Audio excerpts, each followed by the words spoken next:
everyone. Welcome to Empowering Exceptional Minds, the podcast diving into neurodiversity through real conversations with parents, individuals, and professionals on challenges, strengths, and unique experiences. I'm your host, Maayan Glazer-Koren, an educational therapist, ADHD educator, and ASD specialist. At Educational Therapy LLC, my private practice, we support kids and adults with executive function and learning differences toward confidence and independence. This podcast is a collaboration with Wiz Therapy, connecting individuals to providers and streamlining services for neurodiverse communities. Our goal is to share strategies, stories, and insights to empower families, educators, and professionals. Before we begin, a quick disclaimer. The views and opinions expressed by our guests are their own and do not necessarily reflect those of this podcast or Wiz Therapy. The conversations here are for information and empowerment, not a substitute for professional or medical advice. And most importantly, if you are experiencing a mental health emergency, please dial 911 immediately, or you can text 741-741 to reach the crisis text line in the US for support. Hi, everybody. Welcome to another episode of Empowering Exceptional Minds. Wow, today you guys are here for a treat. I was like kind of surprised when Elizabeth just logged in and I saw her face. I'm like, oh my gosh, she's my soulmate. So today, we fell hard fast. To welcome, you're gonna hear us laugh a lot. To welcome Elizabeth Sautter, a licensed speech and language pathologist with nearly 3 decades of experience. People, this is time and experience. Elizabeth is passionate about supporting parents of neurodivergent children by helping families navigate social situations, manage emotions, and reduce anxiety. As a mom who has raised 2 children with additional needs herself, she brings both professional expertise and deep personal understanding to her work. She's the author of the award-winning book, Make Social and Emotional Learning Stick, which offers nearly 200 practical activities for everyday life. Her approach is neurodiversity affirming, strength-based, and all about weaving social emotional learning naturally into your daily routine, not adding more to your already full plate. Elizabeth, welcome. Did I forget anything? I wear a few more hats, but yeah, we can talk about that more. I'm a Zones of Regulation collaborative trainer with Leah Kuipers, and then we can talk more about the whole body listening and the everyday regulation work that I've done on that website too. But yeah, I'm just super passionate about this work, social emotional executive functioning, and supporting all people involved, clients, families, educators. But I do have a passion for the families since I'm part of a neurospicy family, and I grew up with a sister with multiple disabilities. So very much a passion of mine. It never comes to me I have to say, it never comes to me as a shock to talk with like-minded people, because I feel that our personal experience brings so much flavor, whether we like it or not, to our work that we do. But your work with emotional regulation is really important. And we do see some shifts in some school districts to social emotional learning, which is fantastic. But for those who may have not heard about those things, what are we talking about exactly? I think what you and I had so many things to talk about. We narrowed it down to focusing on the need to reframe some of the concepts, the popular concepts that are out there, and how we're teaching social. But the one that I'm most tied to and involved with personally is the concept of whole body listening, which is a concept that helps kids break down what's involved with listening with your brain and your body. And it was set up originally. I mean, the intent was that it was set up to break down abstract concepts to make them more concrete, which is fine to do for social and emotional because it's really vast and complex. So thank you very much for breaking it down. And we were trying to get people to stop, parents and teachers to say, listen to me or pay attention or crisscross applesauce or look at me. What we were trying to do is break down what actually some of those requests were all about. And so it started with Suzanne Truesdale, who's another Mhm. speech pathologist. Yeah.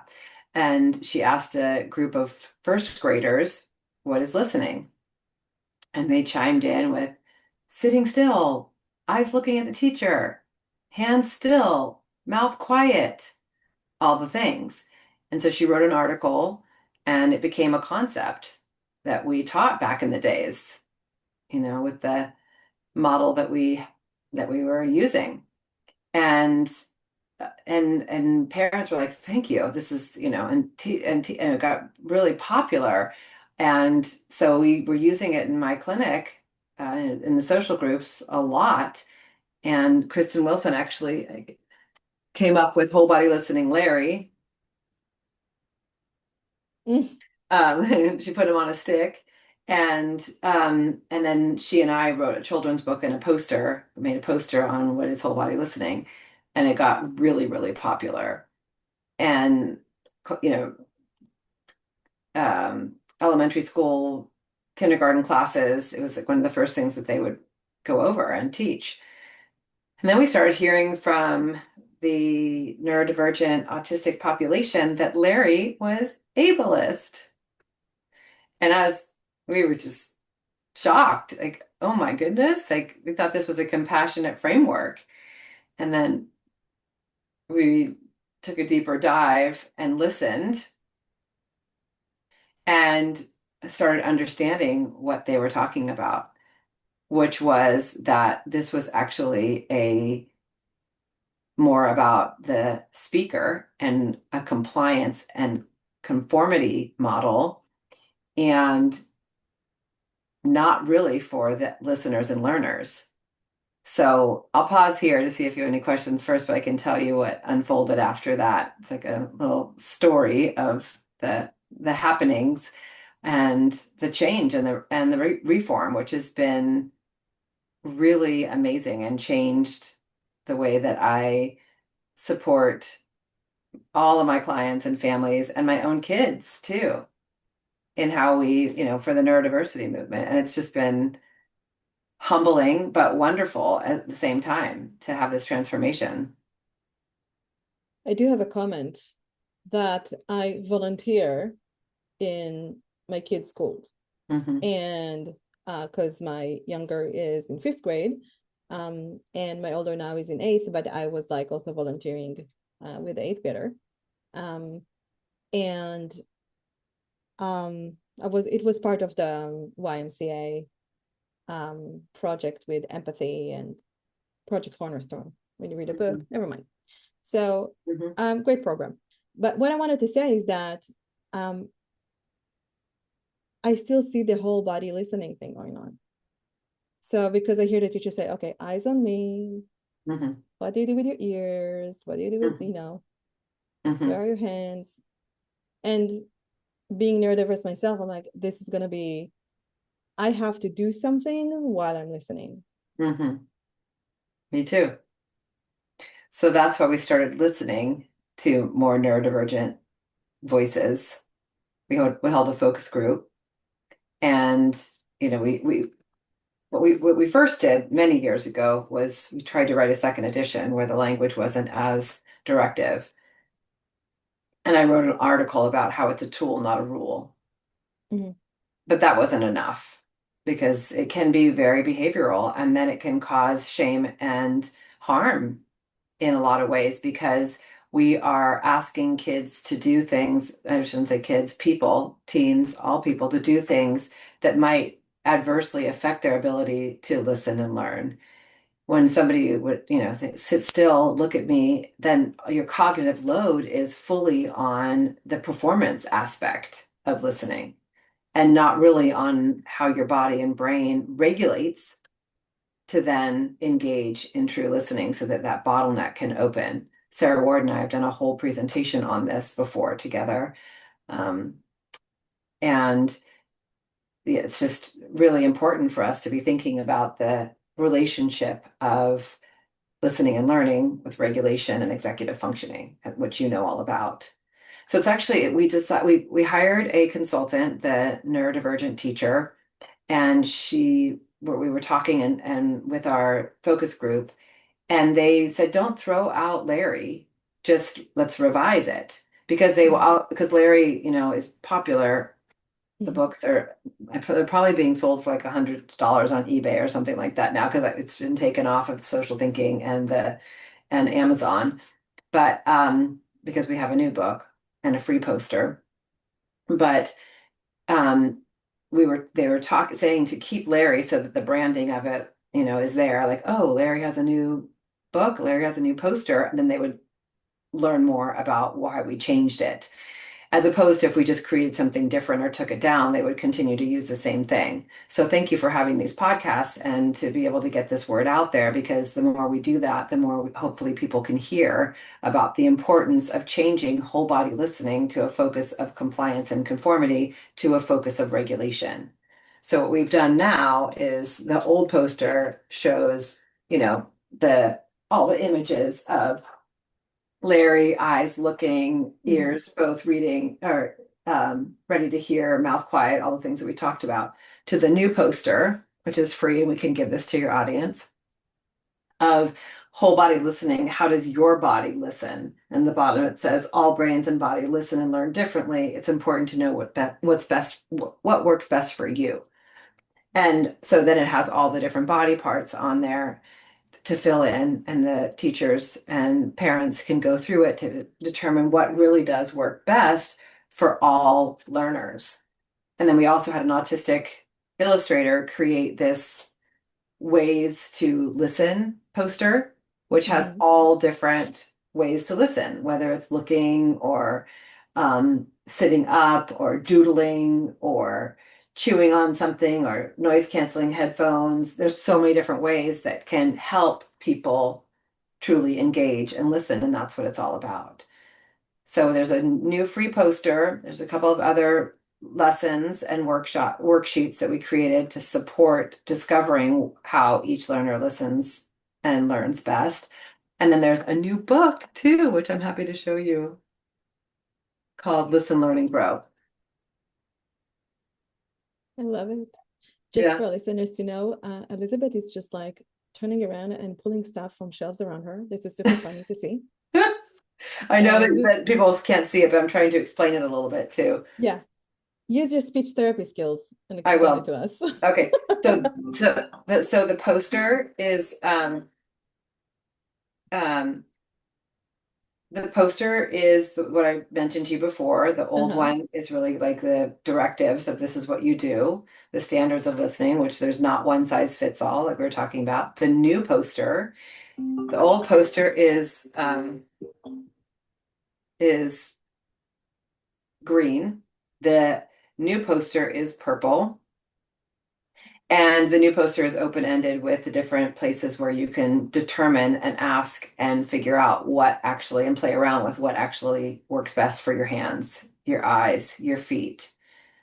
And so that you can then get curious and compassionate with determining what really works. It's basically a toolbox for Yes. regulation and listening is what we want to I'm create. so gonna do this with I have a young client that comes here and I'm so gonna do it with her. Awesome. Download it. It's free I right did. It's there. free. You guys, Yeah. I'm gonna put all her goodies in all of Elizabeth goodies in the podcast descriptions, and don't just scroll over it. There's also gonna be a coupon for you to kind of get some stuff in Yeah. yeah, a And discount. then the book, Listen, Learn, and Grow, is that's the new book. So the old books, we have Whole Body Listening Larry at home and Whole Body Listening Larry at school. And I can read a little bit of the difference if that would be helpful. Sure. Yeah, so the like for instance, okay, in the old book, there's a teacher reading and a bunch of kids sitting around listening to the teacher reading, and it says the teacher's saying, and then the wizard picked up the magic wand And the two students at school, they're Leah and Luca, the two characters, are singing to themselves. They're saying to themselves when the ants go marching one by one.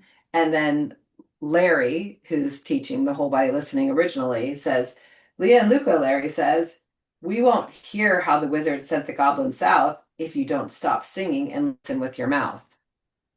Or there's different ones too where they're out at a field trip and Larry tells Leah and Luca says, now's not the time to practice karate because she's moving her feet like, Mm. outside of the field trip activity.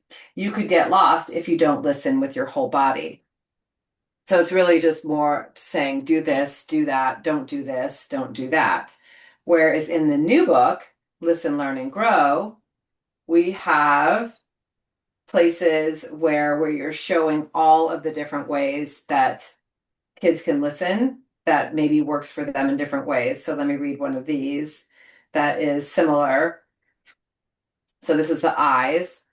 Your eyes can help you listen by hunting for the clues and show you what you're learning, where to go, and what to do. Looking at the teacher can't always make you understand. Your eyes can look in other places and still learn what was planned. Oh, that's cute. I love the rhyming. Yeah.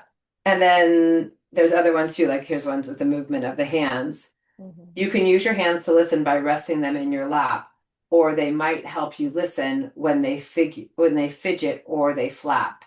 Sometimes for you to listen, your hands can't stay folded tight. Your fingers flap and flutter free in a way that feels right. This is fantastic. It's So, so affirming.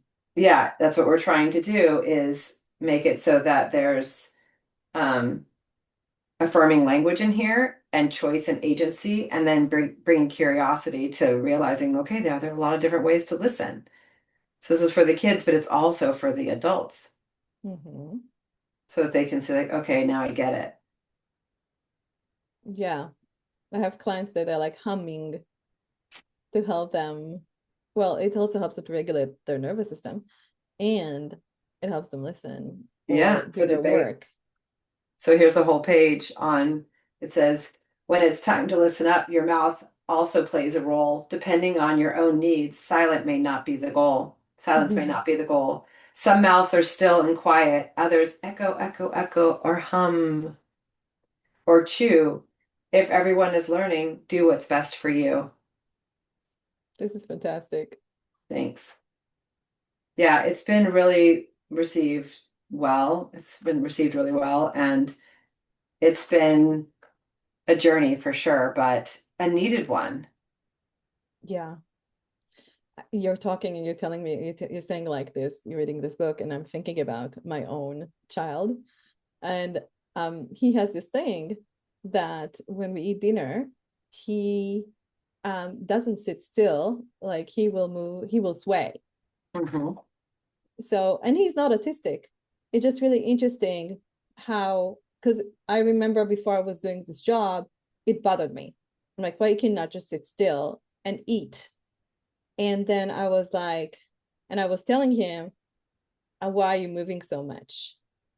And, after learning about this and about regulation and how the body regulates, Mhm. I understand this is a way for him to, again, regulate his nervous system and be engaged in the dinner conversation because we like to do like our dinner family meetup conversation when we eat dinner.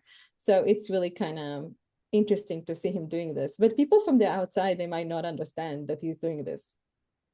Well, that's the hope is that we can start making this more well known and it's just not a thing anymore that like this is part of, teaching the old way of teaching manners or the expectations of certain social situations are just we need to really unpack that and change it so that there's not a stigma like about moving, swaying, looking away. It's just there's not a one size fits all for this, and we really have to be thinking about what does work best for each. So you could do it at your dinner table, just saying, and you could fill it all out to see what works best. And the other thing I want to mention too is there's competing needs. So in a classroom or at a dinner table, we do need to think about the other people. We're not throwing out perspective taking. Hmm. So thinking about, if this does, like, I have people at my dinner table, not going to call anybody out, but more than one that, do the shake their leg. And sometimes Oh, if we're sitting on the bench, it's rattling to my nervous system. oh yeah, it drives me nuts. Mine does that too. Hmm. Multiple people. Yeah, totally. And it's just then this is like can be a dysregulation station. But and also too, if you think about a classroom setting, some child learner might need to stand. That might help them. But they can't stand in front of somebody else that can't see the board or the Hmm. teacher. So we have to figure this out as a group. So that's why it can be really helpful to use the poster, and there's some lessons and things like that, and discuss what that looks like so that we can all listen and learn together and not, uh, we still need to take perspective of the other people around us. Yeah, and it feels very inclusive, and that it's not um just one kid does it. Hmm. Because in many situations when you are in a classroom, and I was a classroom teacher before, it's not just one kid. Hmm. So and when you have 25 kids or 30 in some situations, Or more. then or more, this can be really helpful. Yeah, and I think that where it can be really helpful too, because sometimes it can be really overwhelming. Teachers can say, I don't have time to do all of that. I do need compliance, and they lean more towards the behavioral supports and tactics and strategies. And if we really think about this, it's not just the neurodivergent, unique learners, different wired kids that need this. It's good for everybody. Yeah. And so if we look at it like that, it's universal design for learning. And if we lay the foundation early, come back to it, have, you know, regulatory breaks and think about regulation first as the foundation, then everything can flourish from there. And everybody can flourish from there. It's just a matter of figuring out, if there's somebody who needs to stand, let's have a standing place in the back. If there's somebody who needs a little bit of background noise, maybe that's an area where they can be. I cannot stand background noise. So, um, my my boys and husband they turn the music up and in the car, and I can't focus. It's either talking or listening to music. I can't do both. So it's important for us to be aware of these things. And I think that's the most important piece is starting with the awareness. And that's what we're trying to do. Yeah, I just think this your modality is something that can help so many kids out there. And I know you and I are in California, so Elizabeth and I are in the Bay Area. It's a bubble. I'm not gonna lie to you people. And we know that outside of our area, there might be things that are different, which Hmm. is okay. Um, but here's my but, which I don't really use a lot of buts, but here's my but. Uh, Taking away lunch and taking away recess time as a way of consequences of something behavioral is not the way to go, because this is when we Amen. are regulating the nervous, our nervous system is regulated this way. I this started many, many years ago because my son he'll be 22 tomorrow. Happy birthday. Thank you. Happy mom birthday. And he was the kid that was getting his name on the board. And then, if you get how many check marks and you're benched for recess. So, I mean, it just was really hard to be part of that. And so that's where a lot of my advocacy started, not only with having the center and supporting families over the years, but also with my own kids. So all the teachers anonymously got, an article, I think it was from Attitude Magazine, about the detriment of benching kids for recess and how like opposite thinking that is in terms of the kids that need it the most are being sat down to stay still during a time where they really need to let it out. So it is so contradictory and to the brain's needs And it's a shame. I don't think they're doing that anymore. I hope. Are you seeing it with your kids? You Not are. specifically with mine, but in communities that I am involved Oh, wow. in social media, I sometimes see posts about it, and it's like a kick into my gut. Yeah, mine too. Sorry. So yeah, so we have a lot more work to do. And I think, I mean, you're right, because there is still a lot of behavioral approaches out there that are happening and compliance-based services. And just, in general, we still need to unlearn. We teach a lot about that in the workshop that I do, about unlearning all the things that we've learned in our upbringing and also our training too. As a speech pathologist, I was trained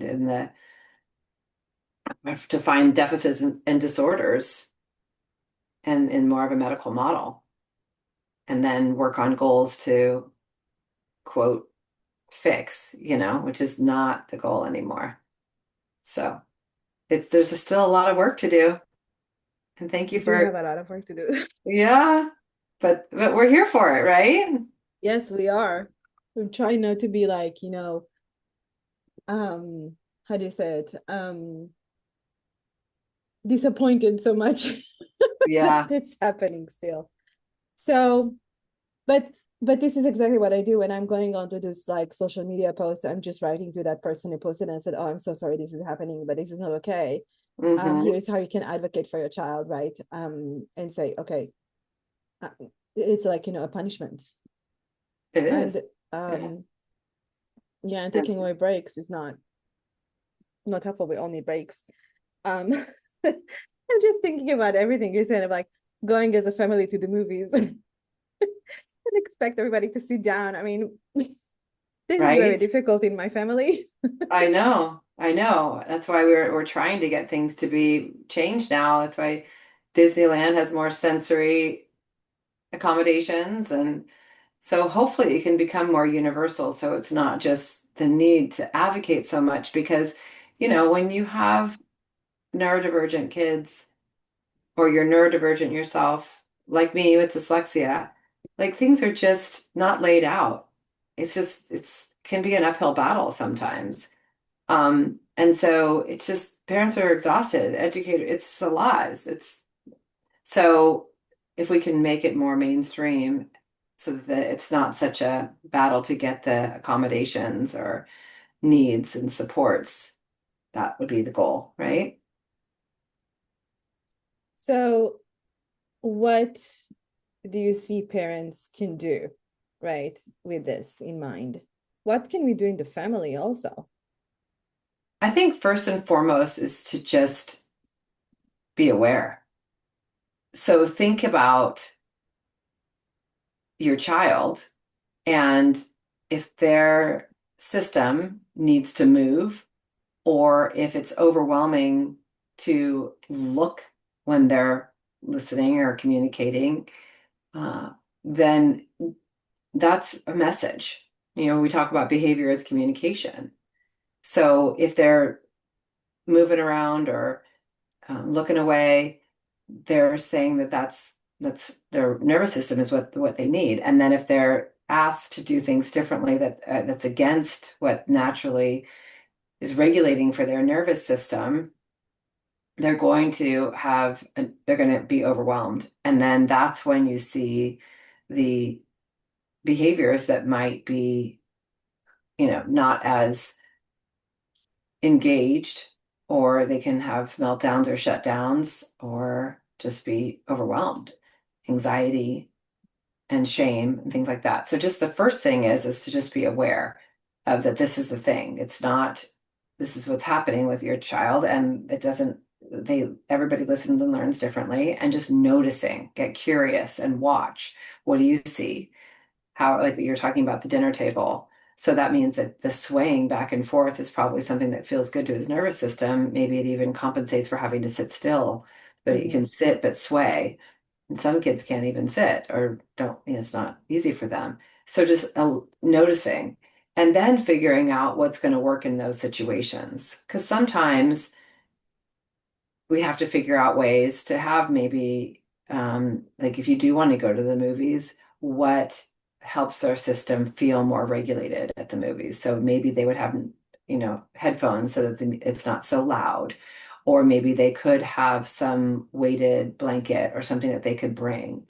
Maybe crunchy popcorn is something very regulatory.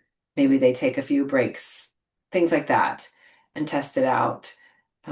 So first is getting curious, and then is trying to figure out whatever their goals are. They want to go to the movies. They do want to have dinner with the family, that supports your family values, those kind of things. And then try to play with creating a toolbox is what we talk about for strategies for regulation. And you can go through each one of the body parts to figure out what feels good to your ears, what feels good to your eyes, your hands, your feet, and so on, so that you can test out what accommodations, what supports might be needed, what tools, what fidgets might be needed, and then make them accessible. What about middle school and high school when we have different teachers, different, different, this is also time when they are have different friends. Yeah, for sure. I think that hopefully we're doing it at an earlier age so that then they can become more aware of what works for them, and then it becomes more of a way that they can advocate for themselves. Because in high school, I know from experience, the teachers don't want to hear from the parents anymore. So it's a lot of talk to the hand. I even gave one of my son's resource teacher because he thought, because he is super bright, but challenged with executive functioning, that he didn't understand that type of executive function challenge and that kind of ADHD. He thought that it was just about motivation. And we literally got into it over it being a skill versus a will. And so I gave him Ross Greene's book, Lost in School, and so, just sharing information. But ultimately, it's best for the children, if they can, language and cognitively, to be able to share what works for them and to advocate for them. And then hopefully have it into a legal document like a 504 or an IEP so that everybody's aware of that. And even when they're aware of it, like my son's teachers, they still had to be reminded. There were a few times where they forgot, and it turned out to be a really challenging situation.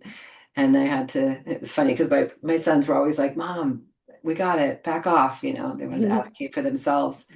But then there was one time, this is funny, not funny story, where he had in his IEP or his 504 that he could, for accommodations, eat crunchy food because he has medication. He wasn't hungry sometimes at lunchtime, so he could eat food in class and he could have crunchy food when he needed in the afternoon. So he was eating his chips in the afternoon and kind of dazing out the window. And the teacher sent him to the office, didn't know why. The principal searched his bag, thinking that he was high. And I don't, and they didn't even look to see, his accommodations when he came in. They just completely forgot. So he came home that day because he was super mad. And he said, "Okay, Mom, you can go Mama Bear on this one." Because he was just felt such shame. They were like searching his bag, embarrassed and him. yeah, he was to be taken out of class, and they were going through his bag like he had something in there. I mean, they did have a problem at the school with drugs, but he wasn't high. So, I mean, it's just shouldn't be that way.